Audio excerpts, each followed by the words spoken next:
Ladies and gentlemen, Senator Rand Paul. Thank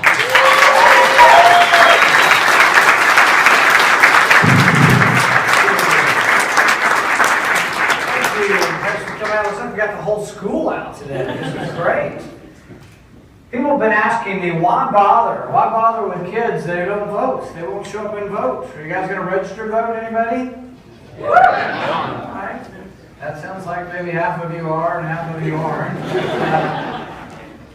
It is hard. It's hard to vote at home. I can tell you that. The absentee voting is a real pain by the time you request it and then you get the ballot and send it back. You have to do 2 times in the mail if you've ever done it. It's kind of crazy. We try to get my kids to vote at school. But it's actually easier just to register here. And it's more exciting to work for candidates. There's always more excitement in Iowa because they're everywhere. You can't turn around without running into a presidential candidate. But people ask me, why are you doing it? Why do this sort of thankless job of traveling the country? It's frankly because I'm frustrated. I'm frustrated with both sides. I'm frustrated with sort of what I call the unholy alliance, which means the right and the left are spending us into oblivion. We borrow $1 million a minute. We have an $18 trillion debt. Our debt is equal to our gross domestic product. So our debt is as big as the entire economy. And you might say to yourself, well, I don't care. You know, what is it? It's just a big number. What does it mean to me? Well, some economists say that 1 million jobs a year are lost. When you finish school, you're going to be looking for a job. If there's not enough jobs in the private sector, ask yourself the question, why? Maybe it's because too much of the money is going to the public sector and not enough money is remaining in the private sector. I think it's as simple as that. Government doesn't create any jobs. Government is the protector and the keeper of the peace, but you want government to be small, not large. Why? I'll give you sort of 2 reasons. One I call the liberty argument. The liberty argument is what Thomas Paine put forward. He said that government was a necessary evil. What did he mean by that? It sounds terrible. Oh, no, he's saying government's an evil. That's not very politically correct. Well, why is government evil? Because you got to give up some of your freedom to have government. If you're 100% free, you'd have no government. You wouldn't pay any taxes and you'd just be completely free. Well, we kind of decided we want some government. But the thing is, you have to give up some liberty, which means you got to give up some of your cold hard cash, some of your sweat equity. When you go out and work, you got to pay some taxes. But here's the thing, if you paid 100% in taxes, you wouldn't be free at all. If you paid 10% taxes, you'd be 90% free. These are rough estimates. But we're at a point in our lives, or a point in the life of the country, where people pay about 50, sometimes 60% of their income. So the question is, are you still free when that much of your income has to go? And is it frankly good? Are there a lot of jobs going to be created if we're sending all the money to Washington? I think it's as simple as, do you want to leave the money in Iowa? Do you want to leave it here? Do you want to leave it in the hands of those who earn it? See, we can have this argument, and we ought to have an intelligent argument about it, about how do you help people in poverty? How do you help people that are out of jobs? Well, we've tried one way. The big cities have been run by the Democrats for 50 years now. And they have tried the way of sending the money to Washington and then begging to have some come back. The problem that we found is that when it comes back, it often is distributed to those who are friends of the people in power. It's called cronyism. I'll give you an example. President Obama was elected, and you thought, well, maybe he was elected to represent the middle class. Well, why did he, once he was elected, set up the Department of Energy piggy bank loan program and give out loans to very wealthy people? Why are the Kennedys getting loans? Why did we give a loan to the guy who owns Solyndra, who's the 20th richest man in the country? He promptly lost all the money. $534 million were lost. And you say, well, that happens in the private marketplace too. Yeah, but it gets weeded out. So the liberty argument says you want to keep government small to maximize your freedom. Your freedom and the size of government are inversely proportional. But there's another reason why you want to keep government small. I call this the efficiency argument. This is what Milton Friedman put forward. Milton Friedman said that nobody spends somebody else's money as wisely as their own. Think about it. It's a truism.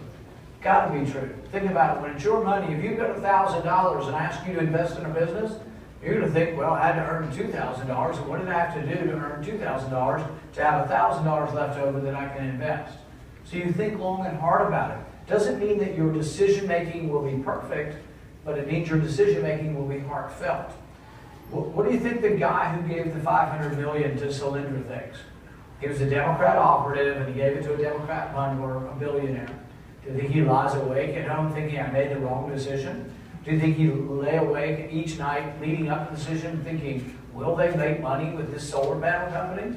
No, it's not his money.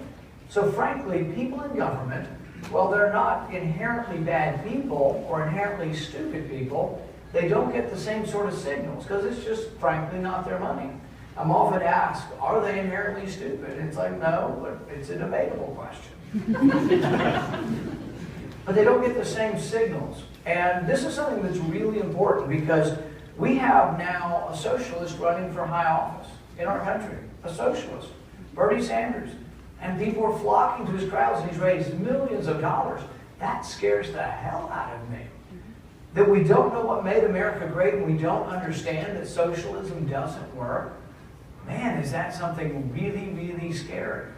Why doesn't socialism work? Or I guess the converse of that is, why does capitalism work? There's a quotation from Adam Smith where he says, it's not the benevolence of the butcher or the baker or the brewer that brings you your dinner. Think about it. They don't do it because they care about you. They don't do it because they're selfless. They actually do it because they're selfish. They do it in their own self-interest. They want to make money. But in the process of making money, they make more money if they give you something you like and give it to you at a cheap price. So the market forces prices down as long as there's competition, and it causes the distribution of goods. Think about what socialism does. In socialism, the government not only owns the industries, but sets the prices of things. So I'll often say, when we won the Cold War, and once again, we need to understand why things happen. We need to analyze history so we don't repeat the mistakes of history. But when we think about why we won the Cold War, it's because the engine of capitalism defeated the engine of socialism. Russia was defeated. This is important because there are many people now who want another war or want a real war with Russia right now, which scares me to death. But Russia was defeated because they couldn't determine the price of bread. It's as simple as that. If you set the price too low, all the bread's gone and you have shortages. If you set it too high, the bread sits on the shelves and rots. How do you determine the exact right price? Is there a moral price for bread? If Bernie were here and say free, college education, give it to them, free. Nothing's free though. Somebody else has to pay for it. So you can't succumb to the notion of a politician wants you to give you free stuff. So we can give you free education. Why don't we give you cars too? Cars are important. Food's even more important. Water's really important. Why don't we give you everything for free? Why? Because there is no free lunch. There is nothing that's free. They have to take it from somebody who may not see them. You may say, well, I'm smart and I'm in college and somebody ought to pay for it. Well, really? The plumber? The carpenter? The welder? People who didn't go to college should pay for your college? What we should ask is a more insightful question. Why the hell is college so expensive?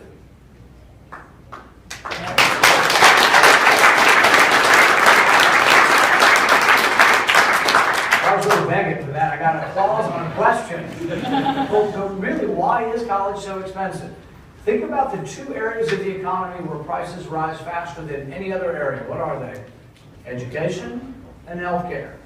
What is common to both? The demand is subsidized and the supply is limited. So if the supply of something is limited and you subsidize something, you subsidize the demand, what happens? Price is going to rise. So if you want cheaper education, we should free up the monopoly of education. Great professors here, they'll be mad at me at this point. Well, we probably need more universities. Maybe the accreditation process is blocking out other universities from forming. Here's another question. Why would an online class cost the same as being in the presence of the professor? In a true market economy, the price would go down. In fact, it would be so low that all prices would be driven down because you might not even have to go to college anymore. In fact, some of that's occurring, but it's being fought by the powers that be. But you have to ask, why is education so expensive? Now, I realize it's expensive, and I think there are some ways to help you. But we can't just say it's free. One way I would help you is I would let you deduct everything. The principal and the interest. And that would be an enormous amount and enormously helpful. Basically, education would be a third cheaper. But it would be based on your work. You would only get it if you worked. Because you have to have income to deduct. It doesn't help you if you don't have income. The main problem with doing that right now, they only let you deduct interest. If your parents make more than a certain amount, then you're not eligible. And then I think it's only during a certain window of time. So I would expand it and let you deduct it for your whole working career. Because the problem is some people have $200,000 in student loans and they're making $35,000 a year. It's kind of hard to write off $200,000 when you're only making $35,000. So I'd let you do a little bit every year. And I think that would be a way to link work to school and to say, yeah, school's a work expense. Why shouldn't you be able to deduct it? In the introduction, it was mentioned that I'm different, a different kind of Republican. And I started out by telling you that the problem in Washington is an unholy alliance between right and left. What is the alliance? The right wants unlimited spending for the military. The left wants unlimited spending for welfare, domestic spending. What's the deal? A secret deal that's made or not so secret deal? They get together and they shake hands behind closed doors and all spending goes up. It always does. But there are consequences to that. That enormous debt is a burden to you and to your chances to get an education. We now are in the midst of a new war or a new permutation of a chronic, maybe perpetual war in the Middle East. They've been fighting for 1,000 years. In America, it's tough to get somebody to remember something that happened beyond the last season of the Game of Thrones. You know? In Iraq and Iran and all these places, they remember the Battle of Karbala, like 932 AD or something, and they're still pissed off about it. All right? So you have to remember, this war's been going on a long time over there, and we've kind of gotten in the middle of it, but I don't think it's going away anytime soon. What I say about foreign policy is different than anybody. See, you've got Hillary Clinton on one time. She will have you back in Iraq, I promise you. She voted for it the first time. She'll do it again. She's already calling for something that many of the hawks on my side are calling for, a no-fly zone. Think about the absurdity of a no-fly zone. How would you enforce it? Russia's already flying over the place. Who invited Russia? Iraq and Syria. That's who they're flying over. We're going to enforce a no-fly zone over two countries that invited Russia to be there. I'm not saying it's a good idea that Russia's there. They're going to be stronger and more influential in the Middle East, but we're going to go over there and just start shooting their planes down because they're flying over two countries that invited them there? That is absurd. Someone who proposes that should be laughed out of the presidential debates. And yet you've got Hillary Clinton on one side and probably a half a dozen on my side who want to enforce a no-fly zone. This is a red line in the sky that says you cross this, we're shooting you down. We spent 70 years trying not to have an altercation that could descend into nuclear war with Russia. 70 years. Republicans and Democrats showing the wisdom to not get us involved with a war with Russia. And now we have people reckless, rash, and saying we need a no-fly zone because every one of them wants to appear to be stronger than the next person, man or woman. They're beating their chest to show you how strong they are, that they'll stop Russia, that they'll tell Russia and teach Russia a lesson. Maybe they ought to spend a little bit of their energy looking back and seeing how the hell we got into this situation. Was Saddam Hussein a good guy? No. He was an awful tyrant. Is he better than what we have now? It's debatable. And you topple a secular dictator in the Middle East, you know what happens? Chaos. That's what we've got in Iraq still. 15 years later, chaos. What do people want to do? President Obama wanted to bomb Assad 2 years ago. And I stood up hours on end and was able to stop that from happening. Not just me alone, but other people who said, you know what? Congress is supposed to vote on this. See, this is a big deal. This is the checks and balances that people talk about. The initiation of war is a power your founding fathers gave to Congress, not to the president. President Obama, once upon a time, knew this. When he ran for office in 2007, he stated it beautifully. He said that no president should unilaterally go to war without the authority of Congress. He restated the Constitution. Madison also stated why. Madison said that history demonstrates what the Constitution supposes, that the executive branch is most prone to war. Therefore, the Constitution gave that power, vested that power with the legislature to make it hard to go to war. What did President Obama do when he got elected? Took us to war in Libya with no permission. We bombed the heck out of Libya, and what happened? Gaddafi was killed. What do they have now? A failed state. Libya is a failed state. Chaos reigns. There are jihadists on both sides. Qatar's in there giving them weapons. Egypt's giving them weapons. Who knows? We probably are giving some of them weapons. We got people in my party calling them freedom fighters. It's ridiculous. They're not freedom fighters. Some of these so-called freedom fighters were in prison in Iraq during the war when they were fighting against over there. They're jihadists. But now you have crazy jihadists swimming in our swimming pool in Libya. If you want to know how we got to this situation, before you decide whether you want to go fight Russia, decide what we did to so screw it up that Russia's there in the first place. Libya is a disaster. It's a failed state. I call it Hillary's war. So if you think you're getting something different by voting for the Democrats, if you vote for Hillary, you've already got one war she supported. She supports the war in Syria. She's been for funding the Islamic rebels in Syria. And now she's for a no-fly zone. I don't know that that's any different than Bush. In fact, I've said, you know what? If you want to go back into Iraq, you'll always have a Bush or a Clinton. I'm serious. I don't think there's a difference. I think they're mirror images of the same thing. A little bit different on economic policy, but the same foreign policy. Reckless and going to get us involved in another war. There is another way. There's a way in which we don't always have to be involved. In fact, they were asking me this morning about foreign policy, and they said, well, what are you? Are you an isolationist? Are you realist? Are you an interventionist? Well, there's two opposite poles in foreign policy. One is that we're everywhere all the time, and the other is that we're nowhere any of the time. We've been over close to the everywhere all the time for decades now, Republican or Democrat administration. I'm one who wants to get more towards the middle, have a more realistic approach, and say, what are our interests in the Middle East?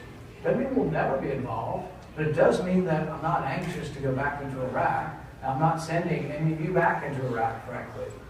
This is what your leaders should do. If you volunteer for the military, you do what you're told. And you have to.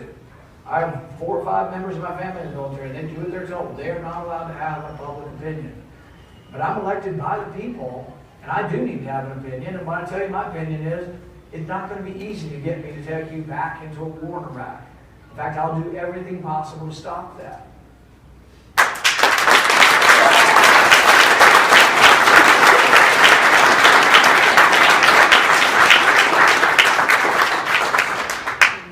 Another way I'm different is that I believe in the entire Bill of Rights.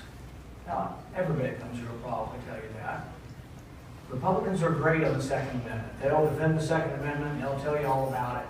But you have to believe in the Fourth Amendment if you believe in the Second Amendment. The Fourth Amendment says the government can't come in your house without a warrant, an individualized warrant with your name on it. This is why I so objected to what President Obama was doing, collecting all the phone records.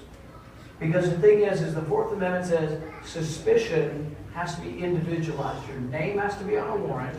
They have to say what they're looking for. They have to give some suspicion to the court. And then an independent judge has to sign. None of that was going on. And you know what made me incredibly mad about the whole situation is we brought James Clapper before the Senate and we asked him, are you doing this? And he just lied to our face. That's a government out of control. When I in the Senate don't know what our intelligence community is doing and they're collecting all of your phone records all the time, you know what their response was? Oh yeah, we're collecting them, we're just not looking at them. That would be sort of like the colonists. See, the colonists were very angry. The British government were writing these writs of assistance and letting the soldiers write the warrants, busting down the doors and taking the papers. It'd be like the colonists saying, oh, as long as you're not going to read the papers, I'm fine with you taking my papers. The invasion of privacy is them taking your papers. And other people will say, well, they're not really coming in your house, and these aren't really papers. They're in a cloud somewhere. And this is a big debate. The court hasn't figured it out yet or chosen to figure it out yet. I think your papers are yours, whether they're in your house or in a cloud being stored. I think they're yours. And the government, to my mind, the government has absolutely no business looking at your phone records.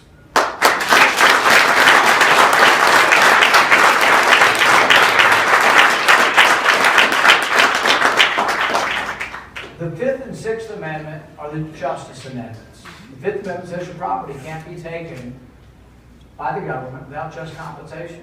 It's one of my big objections to, what's his name, the guy with kind of the orange hair and red hat.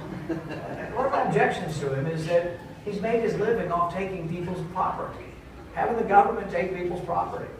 It's called eminent domain, but it can be abused. It should be very rarely used, and for the most part not, but it should never be used take private property from one individual owner and give it to a bigger owner.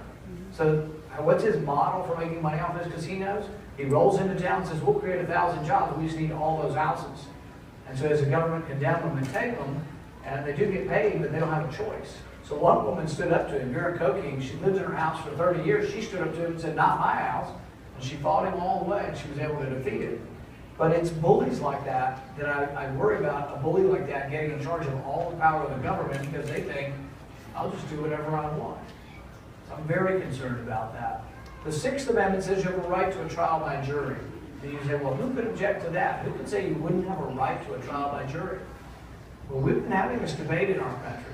We had the debate in 2011. In 2011, on the Senate floor, and I'm having this debate, and I don't like to name names, but with a senator from Arizona. So we're having this debate, and I look at him and I say incredulously, I'm saying, you mean you can take an American citizen, pluck them up, and send them to Guantanamo Bay without a lawyer, without a trial? And he says, yes, if they're dangerous. Really? It kind of begs the question, doesn't it? Who gets to decide who's dangerous and who's not?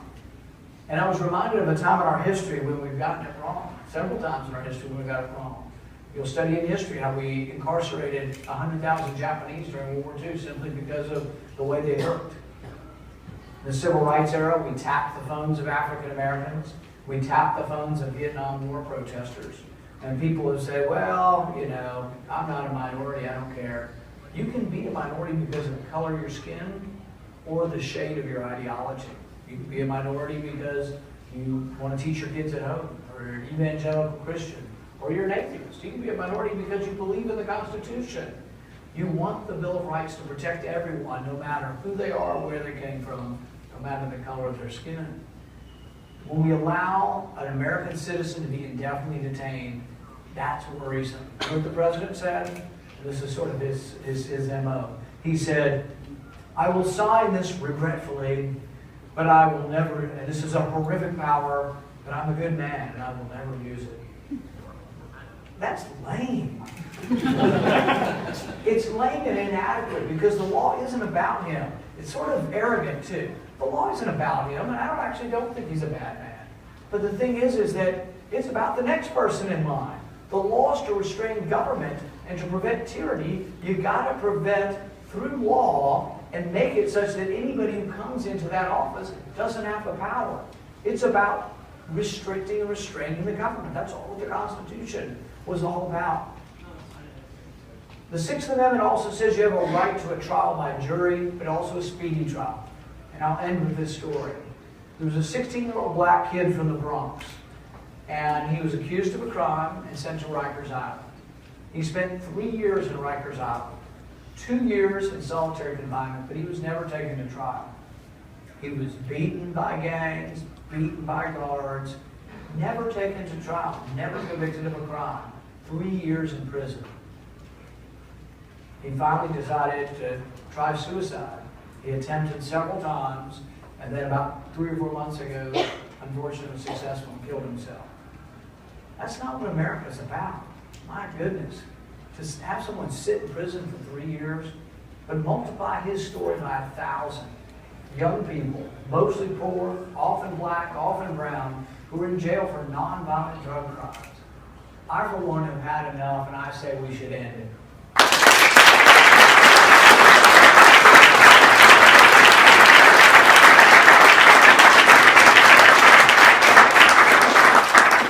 I want to be one, and I want to be part of a party that stands for justice. I want to be part of a party that, you know what, says that we're going to defend with equal passion the Second Amendment and the Sixth Amendment. I think when we become the party that defends with equal passion the Sixth and the Second and the entire Bill of Rights, I think that's when we're going to rock and roll to victory, and that's what I want to be part of. Thank you very much.